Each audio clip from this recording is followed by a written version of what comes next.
आज ना मैं सुबह से काम कर रही हूँ। बहुत ढेर सारा काम मैंने किया है। काफी सारे चेंजेस किए घर में। जैसे जो फर्नीचर होता है उसको अगर हम थोड़ा सा इधर उधर कर देते हैं तो अच्छा लगता है ना, थोड़ा चेंज अच्छा लगता है। अब देखो ये क्या है, ये है एक रैक, कॉर्नर रैक है। अभी मैं इसे पूरा खोल के असेंबल करके खुद भी देखूंगी कैसी है। सबसे पहले करी इसकी अनबॉक्सिंग। अब मैंने तो खुद इसे देखा ही नहीं था, तो इसके ना पार्ट्स अलग अलग थे, सबको असेंबल कर लेंगे। और ये ना बैम्बू की बनी हुई है और जो रेटन शीट आती है वो इसमें लगी हुई है। बड़ा ट्रेंडी सा डिज़ाइन है। इसके ऊपर एक फिल्म भी चढ़ी हुई थी पतली सी प्लास्टिक की, जिसको हटा दिया। वो शायद इसलिए थी कि कलर वगैरह इस पर करते हैं तो उसका कलर जो है शीट पे ना चढ़े। असेंबल जो था इसको आसानी से मैंने कर लिया। असेंबलिंग में कोई बहुत बड़ा तीर नहीं मारना था, आसान सी थी। इसके संग सारे स्क्रूज वगैरह थे, बस उन्हीं से इसको मतलब आपस में जोड़ना था। बहुत ही सुंदर लगी, बढ़िया लगी। और एक बार पहले मैंने इसी तरीके की एक कॉर्नर शेल्फ भी देखी थी जो कि काफ़ी कॉस्टली थी, और ये करीब 5,500 रुपये में पड़ी। मुझे बहुत अच्छी लगी। इसको तो मैंने होम एसेंशियल से लिया था। इसका कोई लिंक मेरे पास नहीं है, नहीं तो मैं आपको ज़रूर दे देती। अच्छी है, कभी अगर लिंक इसका होगा तो ज़रूर आपको बता दूंगी। और अब मैं आ गई किचन में, और आज तो बहुत ढेर सारा काम घर में फैला हुआ है और मुझे जल्दी ही लंच भी बनाना था, ब्रेकफास्ट भी बनाना था। तो आज किसी ने ब्रेकफास्ट नहीं किया, बस मैंने ही किया। और लंच के लिए मैंने ना गोभी के कोफ्ते बनाए, बहुत ही टेस्टी बनते हैं। इसके लिए क्या करते हैं, गोभी को कस लीजिए, ताज़ी गोभी कोई भी ले लीजिए, और उसे, जैसे बच्चे मेरे तो खाते ही नहीं है, अच्छे से जब ये कस जाए तो इसमें कुछ मसाले और हरी मिर्च, हरा धनिया, कटी हुई प्याज, ये सब आप मिला सकते हैं। मतलब अपने अकॉर्डिंग आप जो है कोफ्ते जो भी बनाते हैं वो सारे मसाले इसमें मिक्स कर लीजिए। और इसमें थोड़ी सी हरी मिर्च तो कटी हुई ज़रूर डालिएगा, अदरक डाल लिया, और चाहे तो आप प्याज भी डाल सकते हैं, थोड़ा सा बेसन बाइंडिंग के लिए। और अब इसको क्या करेंगे, नमक डाल के, हल्का सा नमक डाल के इनको हम फ्राई कर लेते हैं।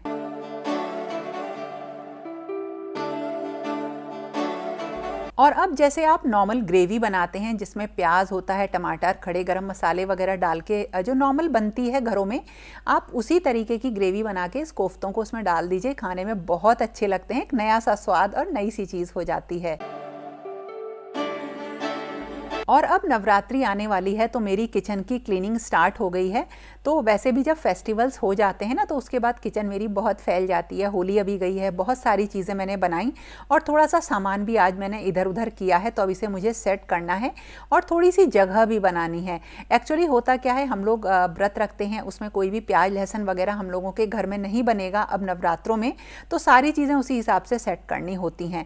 तो देखिए, जैसे मेरे पास ये एयर फ्रायर है, इसको मैं यहीं कॉर्नर में रखती हूँ इस तरह से, ताकि जो जगह बचेगी इसके आसपास उसमें मैं खाना बना के उसका सामान रख सकूं। ये बहुत ज़रूरी होता है अपनी किचन को अपनी तरह से ऑर्गेनाइज करना। और वैसे भी मुझे सबसे पहले एक चीज़ ऐसी चाहिए जो फंक्शनल हो। और किचन में जो हॉब लगा हुआ है उसके साइड का एरिया मैंने बिल्कुल फ्री कर लिया है, ताकि जो भी खाना बने उसे मैं यहाँ पे साइड में रख सकूँ और एक तरफ सारी चीज़ें रहें। और जो मेरा प्लेटफॉर्म का दूसरे साइड का हिस्सा है, जो हॉब के दूसरे साइड है, उसे मैं यूज़ करती हूँ बाकी का सामान रखने के लिए। और हाँ, किचन में एक हैंड क्रीम ज़रूर रखना आप लोग भी शुरू कर दो, क्योंकि हाथ बहुत जल्दी ख़राब हो जाते हैं। वैसे तो मैं ग्लिसरीन का एक सोल्यूशन बना के रखती हूँ। ये एक छोटी सी ट्यूब थी, किसी चीज़ के संग फ्री आई थी, तो हाथों पर इसको मैं लगा के रख दूंगी। और एक कमेंट जो मेरे पास बहुत ज़्यादा आता है, और वो ये है कि जो तुलसी जी होती हैं उनके पौधा जब सूख जाता है तो उसकी लकड़ियों का आप क्या करती हैं।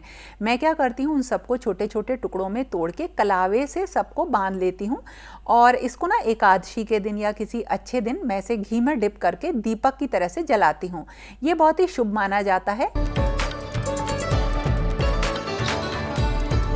आज बहुत सारे सामान की ना मैंने जगह बदली, तो जितनी भी मेरी जो चाय पत्ती वगैरह होती है ना उन सबको भी इकट्ठे रखा। ये देखिए, बहुत अलग अलग फ्लेवर की मैं ये टी बैग्स मंगाती हूँ, बहुत अच्छे होते हैं। ये वदमान करके एक ब्रांड है, उसके हैं, बहुत ही बढ़िया रहते हैं। और यहीं पे जो है और भी मेरी जो खाने पीने की चीज़ें हैं वो रखी रहती हैं। ये देखिए, वाइट लड्डू हैं और जो कि आटे के बनते हैं, और बेसन के लड्डू हैं, सामने ही रख दिए हैं, बच्चे खा लेते हैं दिखते हैं तो। और एक ब्लू टी है, देखिए ये मैं आपको बताना चाह रही थी, आप लोग पूछते हो कि मैं क्या क्या खाती हूँ आजकल। तो देखिए ये ब्लू टी मैंने पहली बार मंगाई है, इससे पहले मैंने नहीं मंगाई थी। इसे मैंने ना कहीं देखा था और फिर इसके टी बैग्स मैंने मंगा लिए हैं। अभी मैंने इसे 2-3 दिन से ही पीना स्टार्ट किया है, करीब 10-15 दिन हो जाएंगे तो आपको रिव्यू ज़रूर दूंगी इसका। तो ये भी मैंने यहीं पे रख दी हैं और ये एरिया बिल्कुल एक जिसे कहते हैं ना, एक जो मेरा एक टी कॉर्नर टाइप का बन गया है। यहीं इलेक्ट्रिक केटल रख दी है क्योंकि मैं गर्म पानी ही पीती हूँ, गुनगुना पानी, और यहीं मैंने कप वगैरह रख दिए हैं। तो काफ़ी सारे चेंजेस जब हो गए हैं, ये मतलब थोड़ी सी जगह में बड़े चेंजेस हो गए हैं। तो ये सब एरिया ना देखने में भी बहुत सुंदर लग रहा है।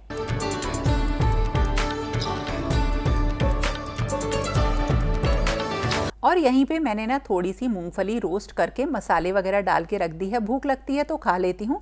और ये है मेरी मिलेट नमकीन, यानी अपनी चीज़ें तो मुझे ध्यान में रखनी ही हैं।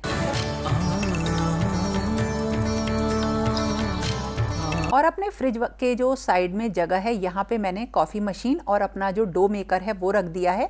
और यहीं पे आज मुझे आकाश को बुला के ना वो लगवा देनी है, मतलब इलेक्ट्रिक जो सप्लाई होती है वो भी देनी है। यहीं मेरा पूरा ग्रोसरी का कैलेंडर और मार्कर वगैरह रहते हैं, मतलब ये कॉर्नर मेरा बहुत यूज़ होता है।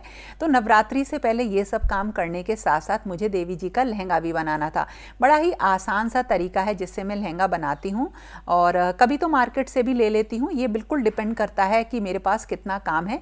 आजकल घर में थोड़ा टाइल्स वगैरह का काम चल रहा है, तो अगर मुझे मौका लगा तो मैं घर पे भी बना सकती हूँ, नहीं तो मैं लेकर आऊँगी। लेकिन हाँ, क्योंकि मैं पीताम्बरा माता को भी बिठाती हूँ तो एक देवी जी का मैं घर पे बना लेती हूँ। बनाना बहुत आसान है। देखिए एक ना नॉर्मल आप कपड़ा ले लीजिए और उस कपड़े का एक लंबा पार्ट ले लीजिए, लंबाई चौड़ाई उतनी रखिए जितना बड़ा आपको लहंगा बनाना है। जैसे देखिए मैंने ये इतना, इसकी जो हाइट रखी है वो थोड़ी ज़्यादा रखी है, क्योंकि जब देवी जी को चौकी पे बिठाते हैं तो लहंगा थोड़ा नीचे गिरा हुआ अच्छा लगता है। और इसके नीचे अस्तर लगा लेंगे, ऊपर और नीचे सिलाई कर लेंगे। लेकिन अस्तर को देखिए ऊपर से मैंने थोड़ा सा एक्स्ट्रा ले लिया है, और इस तरह से देखिए इसके पीछे अस्तर लग गया है। कपड़ा जॉर्जेट का था इसलिए इसे लगाना पड़ा। और ये जो तरीका है ना लहंगा बनाने का, ये बहुत ही बढ़िया है, आसान है, और इससे बहुत ही सुंदर माता रानी का एक पोशाक तैयार हो जाती है। लेस वगैरह आप अपने अकॉर्डिंग लगा सकते हैं। नीचे की तरफ इस तरह से मैंने एक लेस लगा दी, ये भी बहुत सुंदर लगती है। और बस अब हमें क्या करना है, चुन्नटें बनाकर ऊपर से एक सिलाई मार देनी है, बस इतना सा काम है। और इतनी छोटे से स्टेप से ही एक लहंगा बन जाता है।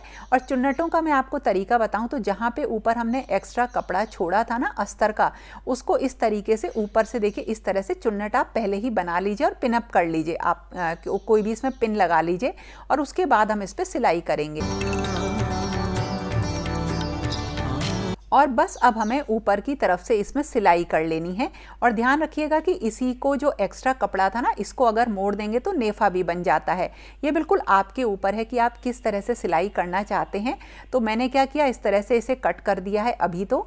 और उसके बाद एक दूसरा फैब्रिक लगा के इसमें कोई नाड़ा वगैरह डालने के लिए हम नेफा बना लेंगे। देखिए इस तरह से जब आप इस तरह से बनाएंगे ना, तो जो चुन्नटें आती हैं लहंगे की वो बहुत सुंदर आती हैं। देखिए इस तरह से दोनों तरफ से जोड़ देंगे, एक जगह बन जाएगी जहाँ पे आप कोई भी नाड़ा वगैरह डाल सकते हैं। और देखिए इस तरह से नीचे की तरफ मोड़ दिया, बस ज़्यादा बड़ा काम नहीं है और बहुत ही सुंदर लहंगा तैयार हो गया। क्योंकि जो भी हमारी देवी जी का विग्रह होता है वो छोटा होता है, तो घेर बहुत अच्छा इस तरीके से चुन्नटों में आ जाता है। और लेस लगा के कोई भी कपड़े की हम दुपट्टा भी बना सकते हैं, चुनरी बना सकते हैं माता रानी की। और ये भी बिल्कुल अपने ऊपर है। आजकल तो बहुत छोटी बड़ी ऐसी चीज़ें आती हैं जिनसे कि हम उन्हें लगा कर बहुत अच्छी चुनरी माता रानी को अर्पण कर सकते हैं।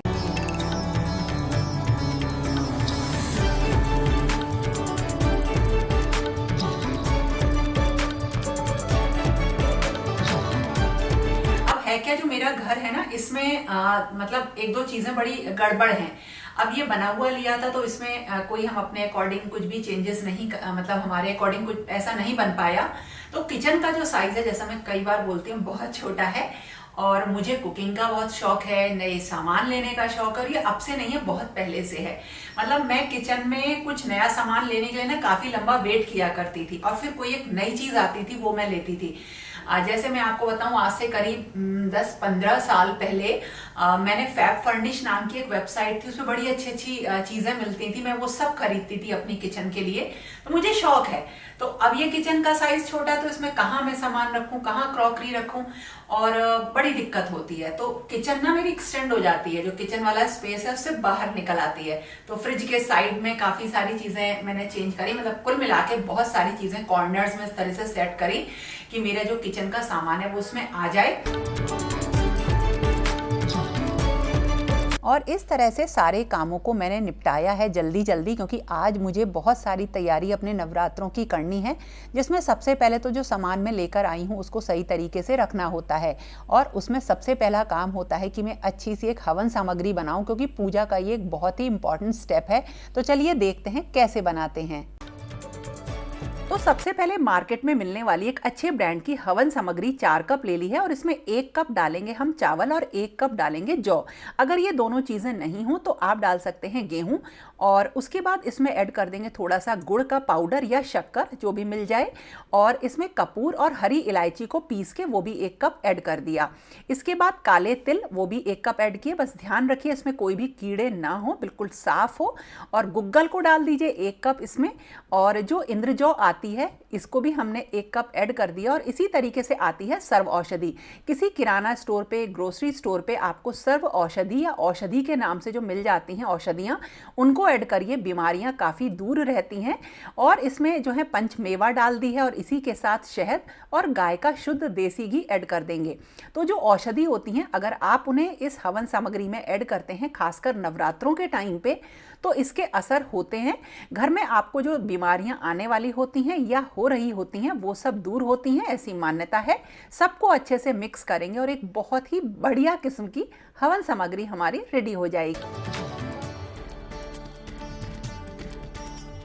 और जो पूजा की और छोटी बड़ी चीज़ें होती हैं, उनको जो पुरानी मसालादानी है उन सब में मैं स्टोर करके रख लेती हूँ।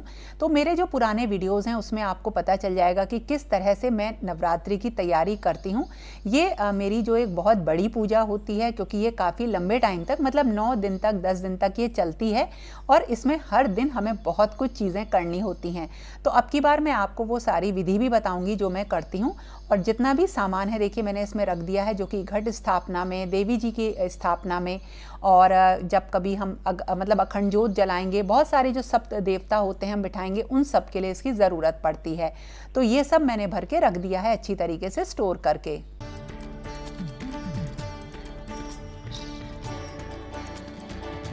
9 दिन तक वैसे तो ताजे भोग बनते हैं देवी जी के, लेकिन उनका जो भोग होता है वो दोपहर या शाम के टाइम में लगाती हूँ।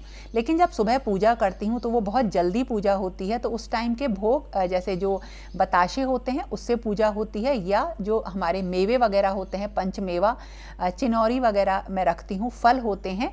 और उसके बाद दिन में मैं भोग ताजे बना देती हूँ। तो इन सब की तैयारी कर दी। और इसी तरीके से बहुत छोटी छोटी सी चीज़ें हमें लेकर आनी पड़ती हैं। हालांकि अब ये मुझे याद हो गई हैं, ये सारी चीज़ों को मैं भर के रख दूंगी। और इस तरह से मेरी जो नवरात्रि की तैयारी है वो शुरू हो गई है। और माता रानी को जो सिंदूर चढ़ाया जाता है वो अलग होता है और रोली अलग है। चंदन से जो हमारे ठाकुर जी हैं उनका श्रृंगार में उसका यूज़ होता है तो वो अलग होता है। और मेरे पास चंदन की लकड़ी भी रहती है जिसको कि मैं इस तरह से घिस के उनका जो है तिलक वगैरह लगाती हूँ। और इन सब चीज़ों को रखने के लिए अलग अलग इस तरह से देखिए छोटी बड़ी बहुत सारी चीज़ें आजकल मार्केट में आती हैं। और जब किसी शॉप पे जाओ तो इतनी दिख जाती हैं कि ऐसा लगता है कि सारी ले लें, लेकिन जो आपके लिए फंक्शनल हो, जिसको आप यूज़ कर सकें, हमेशा वैसी ही चीज़ हमें लेनी चाहिए। तो इन सारी चीज़ों को भी मैंने छोटे बड़े जिस तरीके की मेरे पास चीज़ें थी उसमें भर के रख दिया।